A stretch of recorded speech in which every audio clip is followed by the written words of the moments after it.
الحمد للہ رب العالمین والصلاة والسلام علی سید الانبیاء والمرسلین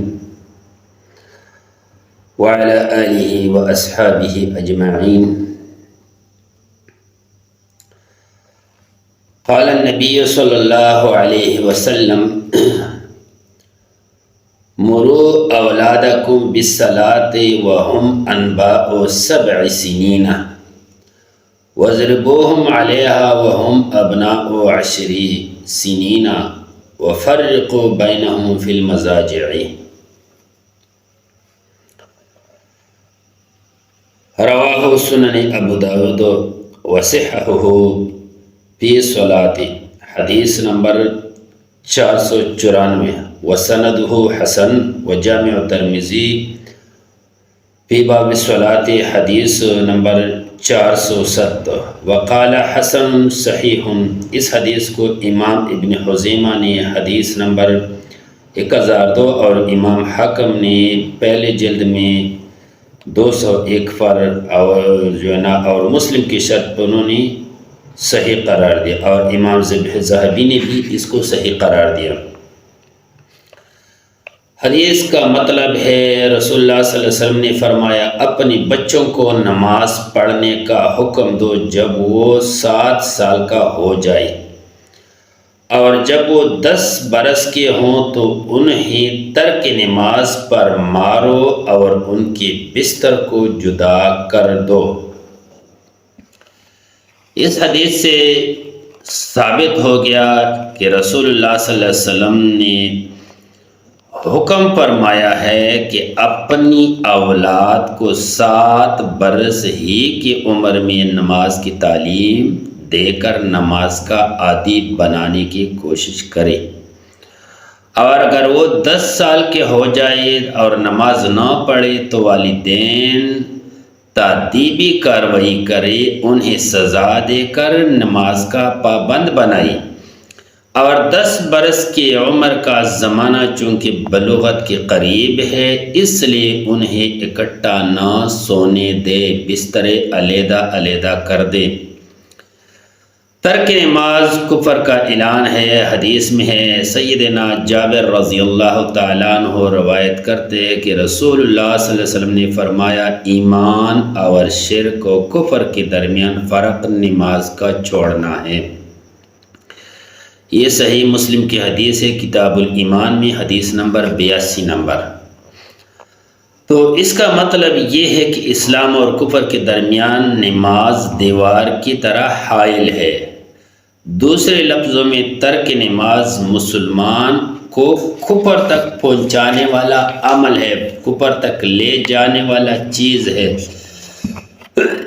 سیدنا ابو ہریرہ رضی اللہ تعالی عنہ بیان کرتے ہیں کہ رسول اللہ صلی اللہ علیہ وسلم نے فرمایا ہمارے اور ان منافقوں کے درمیان عہد جو ہے نا یہ نماز ہے، جس نے نماز چھوڑ دی اس نے کفر کیا۔ یہ حدیث صحیح ہے، جامع ترمذی کتاب الایمان میں موجود ہے، حدیث نمبر 2621، وسندہ صحیح، وسنن نسائی فی باب الصلاۃ، حدیث نمبر 464، اور اسی امام ترمذی، امام ابن حبان نے الاحسان میں حدیث نمبر 1452 میں، اور اس طرح امام حاکم نے اپنے مستدرک میں لکھا ہے پہلے باب پہ 7 تورچے میں، اور امام ذہبی نے اس کو صحیح قرار دیا ہے۔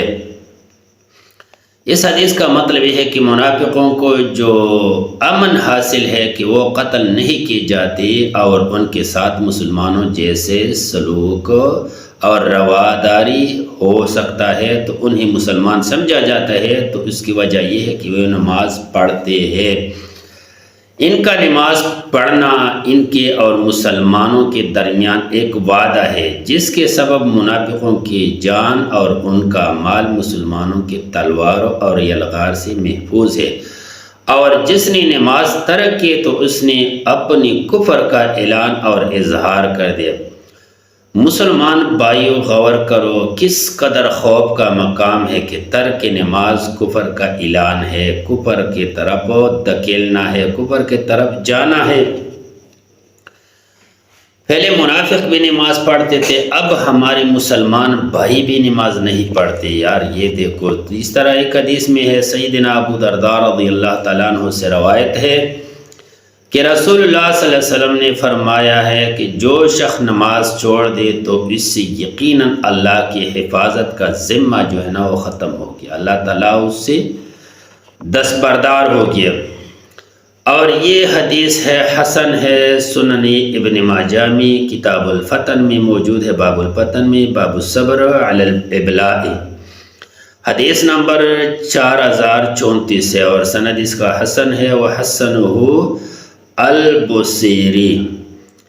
اسی طرح ایک اور حدیث میں ہے، سیدنا ابن عمر رضی اللہ تعالیٰ عنہ بیان کرتے ہیں کہ رسول اللہ صلی اللہ علیہ وسلم نے فرمایا، جس شخص کی نماز عصر کی فوت ہو جائے تو گویا اس کا اہل، گھر بار اور مال سب کچھ لوٹ گیا، ختم ہو گیا۔ تو یہ حدیث صحیح بخاری میں موجود ہے، اور یہ ہے مواقیت الصلاۃ میں حدیث نمبر 552، اور صحیح مسلم میں بھی موجود ہے، باب المساجد میں حدیث نمبر 626۔ اس طرح یہ تیسرا اور حدیث ہے، سیدنا بریدہ رضی اللہ عنہ فرماتے ہیں کہ رسول اللہ صلی اللہ علیہ وسلم فرمایا، جس شخص نے نماز عصر چھوڑ لی اس کے اعمال باطل ہو گئی۔ یہ صحیح بخاری میں موجود ہے یہ حدیث، اور مواقیت الصلاۃ میں یہ موجود ہے 553 نمبر پہ۔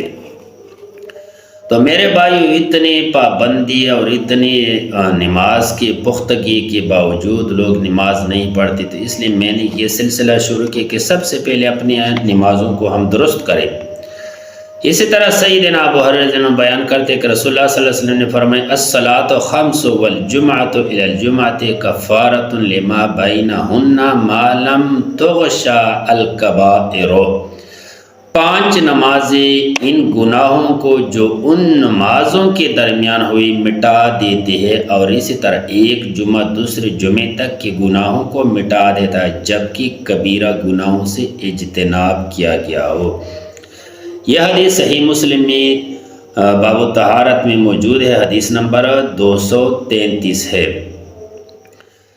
مثلا فجر کی نماز کے بعد جب نماز ظہر پڑھیں گے تو دونوں نمازوں کے درمیانی وقفے میں جو گناہ لغزشیں اور خطائیں ہو چکی ہوں گی اللہ تعالیٰ انہیں بخش دے گا۔ اسی طرح رات اور دن کے تمام صغیرہ گناہ نماز پنجگانہ سے معاف ہو جاتی ہے۔ گویا 5 نمازوں پر ہمیشہ کی مسلمانوں کے اعمال کی ہر وقت صاف اور سفید جو ہے نا انسان کو رکھتا ہے، حتیٰ کہ انسان نماز کی برکت سے آہستہ آہستہ چھوٹے گناہوں سے باز رہتے ہیں، بڑے گناہوں کے تصور ہی ختم ہو جاتے ہیں۔ اگر عقیدہ، طریقہ نماز اور نیت درست ہو تو نماز پر ہمیشہ کی بندے کو گناہوں سے روک دیتے ہیں۔ اگر کوئی شخص نماز پڑھنے کے باوجود کبیرہ گناہوں کا ارتکاب کرتا ہے تو یقیناً مذکورہ 3 اوصاف میں سے کسی ایک میں ابھی تک خلل موجود ہے، جس کی اصلاح ضروری ہے۔ سیدنا ابو ہریرہ بیان کرتے ہیں کہ رسول اللہ صلی اللہ علیہ وسلم نے صحابہ سے فرمایا، بھلا مجھے بتاؤ، اگر تم میں سے کسی کے دروازے کے باہر نہر ہو اور وہ اس میں روزانہ 5 بار نہائے، کیا پھر بھی اس کے جسم پر میل باقی رہے گا؟ صحابہ نے عرض کیا، نہیں۔ آپ صلی اللہ علیہ وسلم نے فرمایا، یہی مثال 5 نمازوں کی ہے، اللہ تعالیٰ ان کے ذریعے سے گناہوں کو معاف کر دیتے ہیں۔ سیدنا انس رضی اللہ عنہ بیان کرتے ہیں کہ ایک شخص رسول اللہ صلی اللہ علیہ وسلم کی خدمت میں حاضر ہو کر اور انہوں نے جو ہے نا عرض کی کہ میں نے گناہ کیا اور بطور سزا حد کو پہنچا ہوں، لہٰذا مجھ پر حد قائم کرے۔ آپ صلی اللہ علیہ وسلم نے اس سے حد کا حال دریافت کیا، یہ نہ پوچھا کہ کون سا گناہ کیا ہے، اتنے میں نماز کا وقت آ گیا۔ اس شخص نے آپ کے ساتھ نماز پڑھی، جب آپ صلی اللہ علیہ وسلم نے نماز پڑھ لی تو وہ شخص پھر کھڑا ہو کر کہنے لگا، اے اللہ کے رسول، تحقیق میں حد کو پہنچا ہوں، لہٰذا مجھ پر اللہ کا حکم نافذ کرو۔ تو آپ صلی اللہ علیہ وسلم نے فرمایا، آپ نے ہمارے ساتھ نماز نہیں پڑھی؟ اس نے کہا پڑھے۔ تو رسول اللہ صلی اللہ علیہ وسلم نے فرمایا کہ تیرا گناہ بخش دیا ہے اس نماز کی وجہ سے اللہ کریم نے، تو میرے بھائیو بخشش کرنے کا ذریعہ جو ہے نا نماز ہے۔